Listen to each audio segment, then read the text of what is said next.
Today on Locked On Dolphins, it is our post-July 4th Miami Dolphins fan mailbag. All of the things that are on your mind here today on Locked On Dolphins. You are Locked On Dolphins, your daily Miami Dolphins podcast, part of the Locked On Podcast Network, your team every day. All right, Miami, welcome to another episode of Locked On Dolphins. It's your team every day here on the Locked On Network. I'm your host, Kyle Krabs, lifelong Miami Dolphins fan, host of Locked On Dolphins, co-host of the Locked On NFL Scouting podcast with Joe Marino. You can find our shows on the Locked On Network on YouTube or wherever you listen to your favorite podcasts. And I want to give a special shout out to our everydayers who do keep it locked in with us here on a daily basis because it is your team every day. Today on the show, it's mailbag time. It's all the things that you guys want to talk about, all of the things that are front of mind for you are the things that we're going to explore throughout the course of today's episode of the show. So with that out of the way, I'm going to get out of the way. And we're going to go right to the mailbag. The first salvo of questions do come from our Locked On Dolphins subtext community, which you can text 305-419-3924. Text Dolphins to 305-419-3924 to sign up for the subtext community. It's a chance to talk directly with me, get some behind-the-scenes resources that we use here for the show, get some inside information if we have it, have some film studies. There's a whole bunch of really fun stuff that we do with it. Get the first 2 weeks free. If you choose that it's not for you, cancel. No big deal. But if you like it, it's a couple bucks a month. So first salvo of questions do come from the subtext community for Locked On Dolphins. And the first one came from a 305 number that was dedicated to asking why the proportions of run after catch for the Dolphins offense last year versus the air yards for Tua Tagovailoa, there was such a stark difference where Tua was one of the highest air yards per pass attempt relative to any other quarterback in the NFL and over the past couple of seasons. As a matter of fact, he was the highest air yards for qualifying quarterbacks last season per attempt. But of qualifying passers, he had the lowest percentage of his air yards coming, or of his passing yardage coming from yards after catch, and asking, why did that disconnect exist? And I think some of it comes to timing within this offense.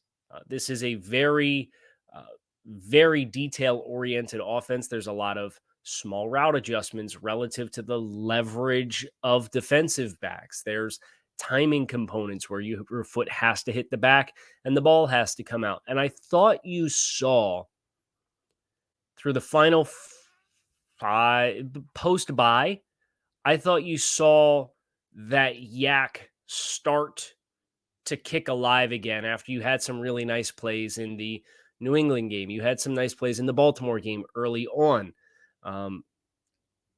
I thought the big play to Tyreek Hill and obviously the big play to Trent Sherfield in the San Francisco game, the big play down the sideline to Tyreek Hill against the Chargers, those were very herky-jerky offensive efforts, but nevertheless, you had those big run after catch explosive plays. And then you get into the Buffalo game and you see the Jalen Waddle long catch and run for a touchdown. You go to the Packers game, you see another Jalen Waddle long catch and run for a touchdown. I thought it started to come alive again, and then Tua got hurt. So that for me is Tua plays a couple games, misses some time. You have to build it back up in the 3-4 weeks going into the bye. And then coming out of the bye, you start to show that growth again. I think as long as you don't have these interruptions and everybody's growing together within the offense, especially with it being year 2 of the offense, I do have an expectation that there is going to be more yards after catch. The balance and the tightrope is you may have a lesser frequency of big shot plays down the field. And I'm okay with that if it means you're going to have your quarterback on the field for you the entire time. The next question, and I got a couple different questions in regards to Tyreek Hill and his situation. 760 number with this question. If and when Tyreek Hill gets some sort of suspension, do you feel like we still have enough firepower on offense to win a playoff game? Yes, particularly if you sign Dalvin Cook. But I would say my expectation for a disciplined timeline for Tyreek Hill is probably more in line with 2024 at this stage, just because it is early summertime. There is an evaluation process. Now the league may say, hey, there's not enough conclusively here to hand down any level of punishment, regardless of whether you're a repeat offender or not. And I'm willing to let that due process play out before I have any firm reactions to the situation. Going back to last month with Tyreek Hill at a marina and a marina employee, that there was an alleged slap on the back of the head. If something did manifest this season, I would be surprised. But that said, if Tyreek Hill were to miss, and I would not expect relative to the nature of the allegations, I don't think this is a 6-game suspension. I think any discipline handed down by the league would be a game or 2 games, 3 games, a shorter stretch. And if the league was not going to hand that down before the start of the season, my expectation would then be it becomes a 2024 issue and storyline that we have to see play out whenever that due process is complete. So that's where I'm at with the Tyreek stuff. And I got a couple questions about Tyreek and where we're at with that. I try to collect all the information before I take hardline stances. And these are the kinds of things that it's tough because it is news. But at the same time, you want to let due process play itself out. 403 number pertaining to Dalvin Cook. If Dalvin Cook signs with the Dolphins, when would it likely be? I can't see it being any time in the next few weeks. I would like to think Dalvin would like to be at a camp for the start of camp. So for Miami's purposes, I would say it would be within the next 3 weeks. Now, if he's willing to run this thing out into the start of training camp in hopes of a team having a running back go down and get desperate, then that's a decision for him and his camp to make as far as what they think is best. I would think there is some benefit of Dalvin Cook going to a new team to be committed by the time the team that you're planning on signing with reports to training camp.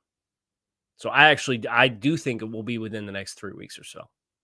Personally, that's just kind of, I don't have any intel there. That's just me trying to apply what I would want as a player who's looking to contribute meaningfully and be a guy on a Super Bowl contending team. I would want to go through that entire process and be there for that entire process.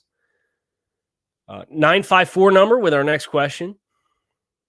What tight end besides Smythe do you think will get the most playing time? Ooh. So I don't think it'll be Elijah Higgins, just because there's a wide receiver convert there. I think he's a little bit more of a role-specific type of player. I think he'll play a lot of teams, I think, as a blocker. He's a little bit more of a separated from the formation type player. Tanner Connor is probably behind the 8 ball as well, just because you do have to continue to grow in your ability to put your hand in the dirt. So I would say it's Eric Saubert, would be my guess, just based off of his skill set. I do think there is some untapped potential there with him as a player to be a all-around tight end. I think Durham Smythe is certainly a jack of all trades, even if it is not a master of any. He is a versatile player. And I think that Eric Saubert probably gives you the next best version of that on your tight end room, personally. We're going to continue with the mailbag questions here, and we got a bunch more. But before we do, now is the perfect time for us to talk to you about our friends over at FanDuel. Take your first swing at some of this baseball action courtesy of FanDuel and get 10 times up to the amount of your first bet back in bonus bets, up to $200 with FanDuel. That's right. You bet $20 and you can get $200 back in bonus bets, win or lose. How's that for peace of mind when you sign up for FanDuel? It's $200 that you can put on anything and everything from the money line to the game over under to who you think is going to hit the first home run. All that in an app that is safe, secure, super easy to use. And best of all, when you win with FanDuel, you get paid out instantly. So sign up today at FanDuel.com/LockedOn to get up to $200 in bonus bets back. That's FanDuel.com/LockedOn. FanDuel, the official partner of Major League Baseball. Continuing on with the mailbag. Our next question comes from a 815 number. After watching the Mount Rushmore episodes, which we did the last 2 days, they were very fun, got me thinking, what would have happened to the Dolphins? Why? Why do you ask this question? What would have happened to the Dolphins if Nick Saban stayed as the head coach and picked Drew Brees over Dante Culpepper? The history of the NFL and the NCAA would be vastly different.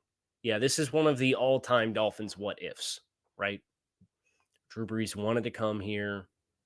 Obviously, the Chargers picked Phillip Rivers, so there was a transition there. The Dolphins were interested in 2 quarterbacks. Depending on who you ask, they will tell you different stories as far as whose decision it was to go with Dante Culpepper over Drew Brees.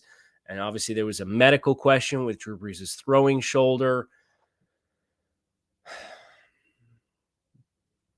If Nick Saban, coming into year 2 in the NFL after the momentum that team had, in which they won their last 6 football games to finish 9-7, had Drew Brees,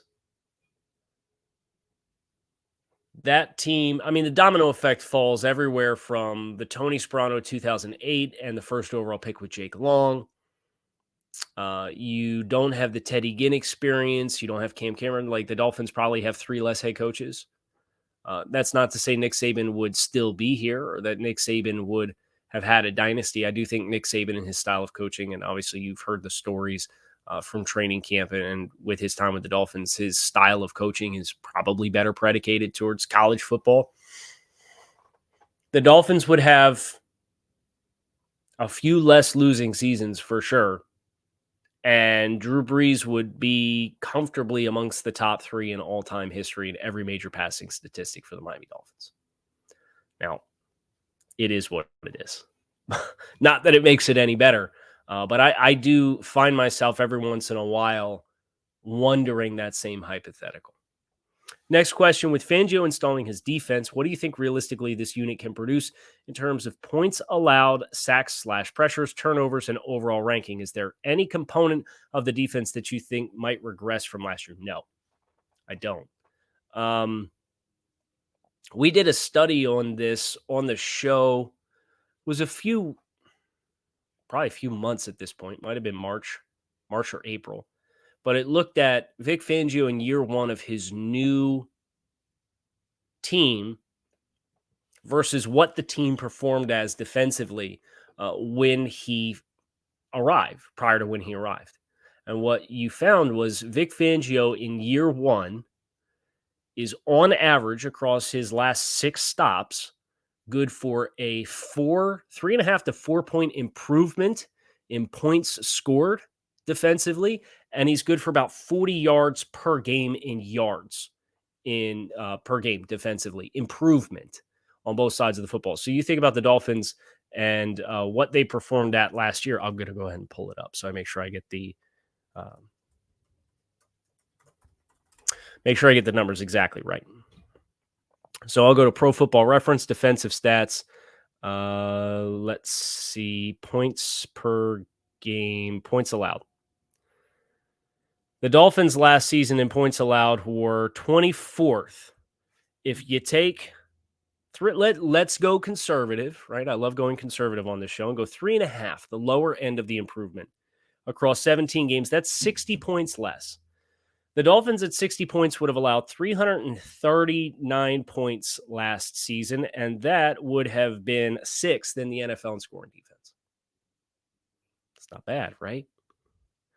From a yards perspective, the Dolphins defensively were 18th with 57.43, 5.3 yards per play.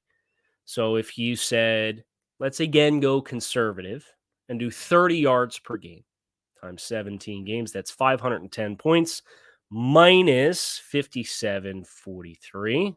I love doing math live on the show. That's 5,233 yards. That would be good for fifth in the NFL in scoring or in yards, total yards last season. So Vic Fangio's improvement, average improvement per the last 5 or 6 stops, when applied to the Dolphins' 2022 defensive numbers, puts them as a top 6 defense in both yards and points allowed. If that doesn't get the juices flowing, I don't know what will, as it pertains to the emergence of Vic Fangio here. A comment from a 301 number, and it is pertaining to that Dolphins Mount Rushmore. And his observation was, FYI, in my opinion, A.J. Dewey could have been the best Dolphins linebacker ever had he not torn up his knee in that Jets playoff game. It's part of the reason why the 49ers blew us out in the Super Bowl. That said, and I'm a huge Zach Thomas fan going to the Hall of Fame inductions. Try to watch some of his tape if you can and haven't done so. Okay. Consider that a challenge accepted. I'll see how much Dolphins defensive 80s tape I can find for A.J. Dewey. But obviously, I've seen the highlights. And obviously, that championship game was a trip.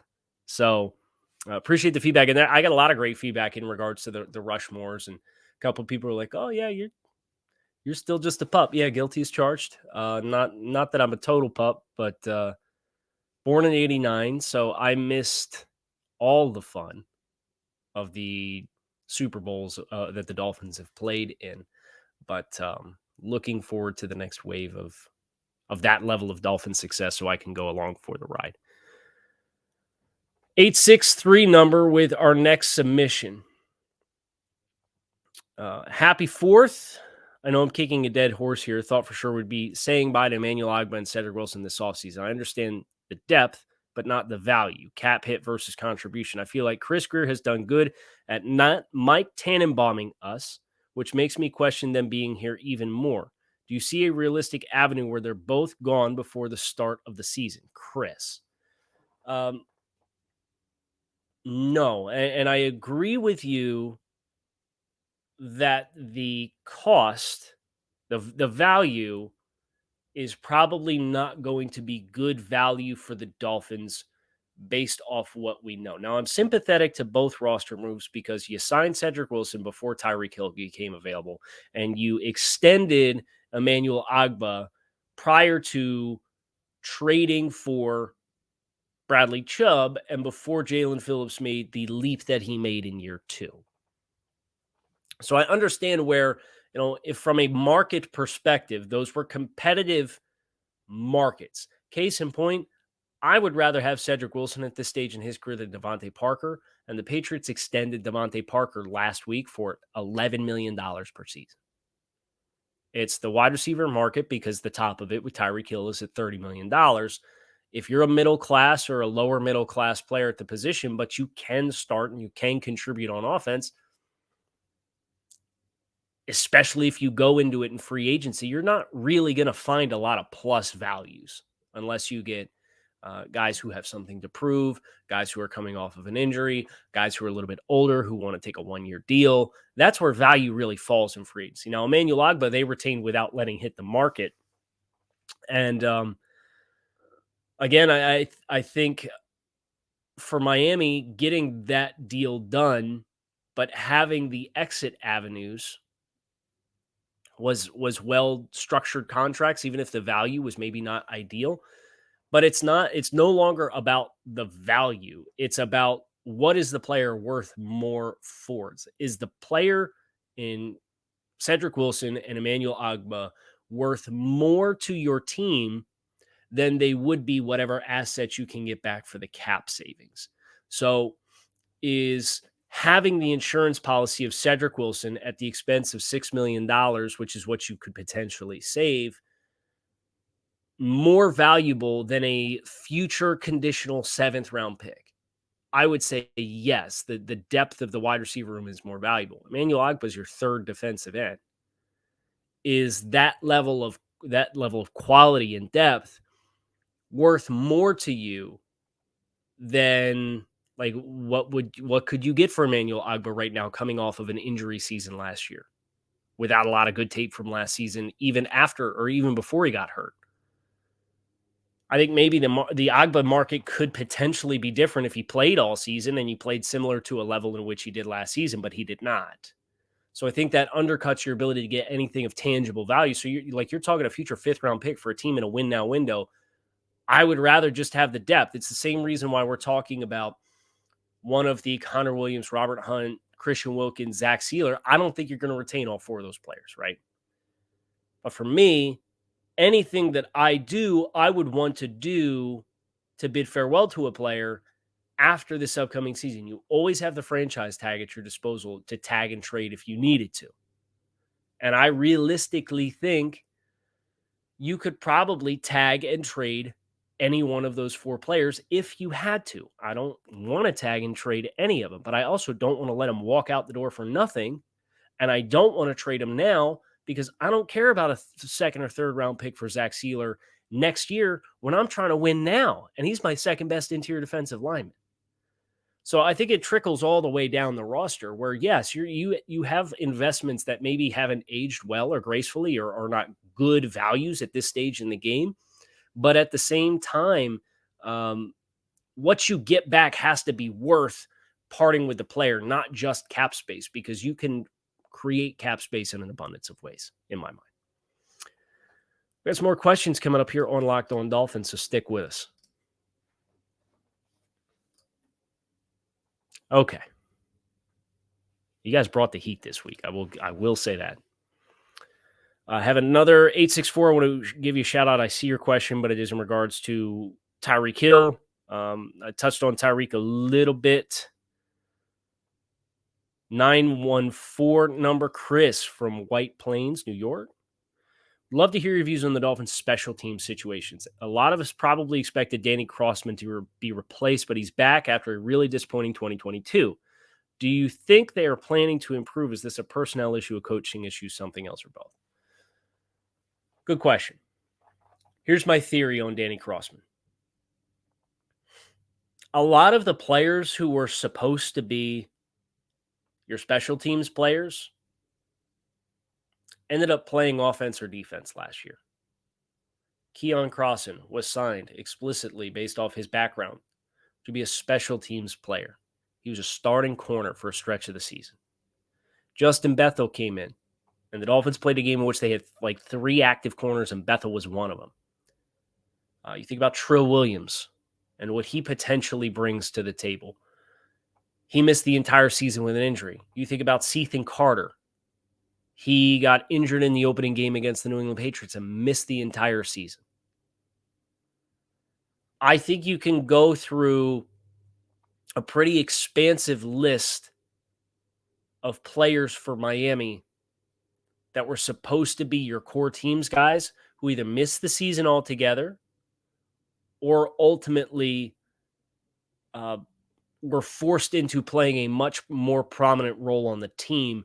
And that has a trickle-down effect that waters all the way down to spots 40, 41, 42, 43, 44, 45 on the active game day roster.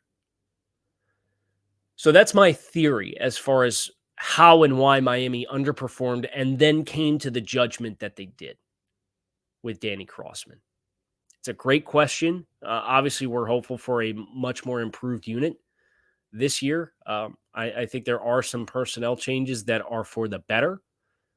Acknowledge you lose a guy like Trent Sherfield. Trent Sherfield ended up playing like 600 snaps. You bid farewell to a guy like Clayton Fejedelem, who I think you will get better returns from other players who could step into that role. I do have high expectations that Channing Tindall is going to be a core teams guy this year. And that athleticism and explosiveness and hitting power, I think, is a good way to get him on the field beyond hoping to continue to see him evolve as a defensive player. 954 number with our next question. If you traded any player on the roster tomorrow, who would give you the biggest return for draft capital? My guess is Waddle or Phillips because of their contracts. okay. My immediate reaction is that Jalen Waddle is going to give you the best capital back because he has 2 years of a rookie deal, even though it's it is a top 6 pick. So from a cap perspective, it's not cheap. It's cheap relative to what Jalen Waddle is, but it's not a cheap contract. Please regard me. I gotta pull this up. I gotta make sure I get the cap numbers right. So I'm gonna pull up speaking of the subtext, this is a resource that the Locked On Dolphins subtext has, and it's the year-over-year cap.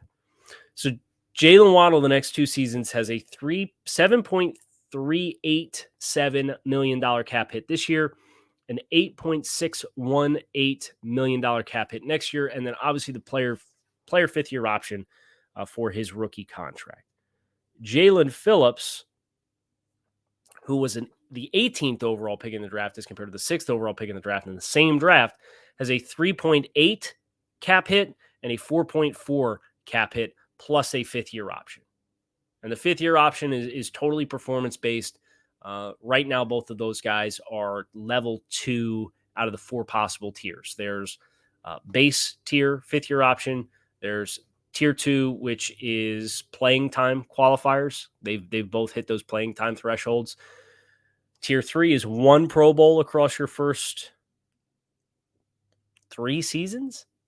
So I don't think either one of them is in a position to get tier 4, but you could get tier 3 because they have to make the 5th-year option decision after this upcoming season.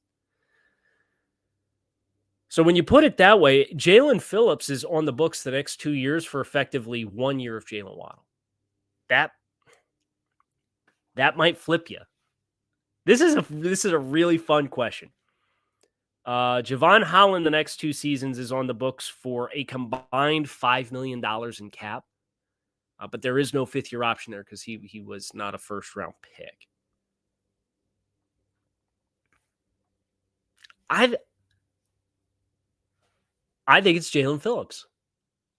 I really believe it's Jalen Phillips. Now, you could also say, well, Tyreek Hill, the Dolphins took a large part of that guaranteed money, gave him a big signing bonus.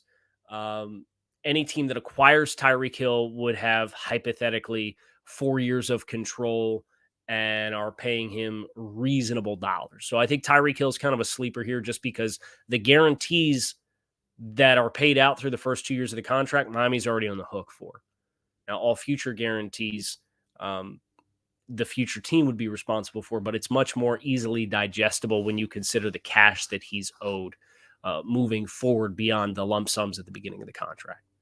So I'd say your short list is Tyreek Hill, Jalen Waddle, and Jalen Phillips are probably your 3 best assets that would give you the most return for. But anybody who's listening from another front office, don't call us. We're not interested. Just a fun question. Let's see. We have 501 number, the Reuben Foster question. Given that Reuben Foster is rumored to have an invite to camp to shore up the linebacker core, are there any other USFL players the Dolphins should consider? I don't think this roster is well positioned to take on a lot of, I don't call them minor league, but like spring league type players. Now, Reuben Foster, obviously first round pedigree. I obviously saw his agent said something that kind of drummed up and spiked some interest. I know there's a couple of Dolphins fans who have been pounding the table for Reuben Foster for seemingly a few years now. I think Foster's a rare intersection of talent, former talent, with one of a few roster weaknesses for Miami that actually would make me somewhat compelled to roll the dice there and see what you got. That, my friends, is going to do it for us here on this episode of Locked On Dolphins. It is your team every day. I hope you guys enjoyed the show, the mailbag. As I said, you guys brought the heat. So shout out to our listeners, shout out to our everydayers, shout out to our subtexters. If you want to be an everydayer, you can find us on YouTube or wherever you listen to your favorite podcast. I hope you have a great rest of your Wednesday. I will be back again tomorrow for a little bit more Miami Dolphins talk. I hope to see you there. Fins up and peace.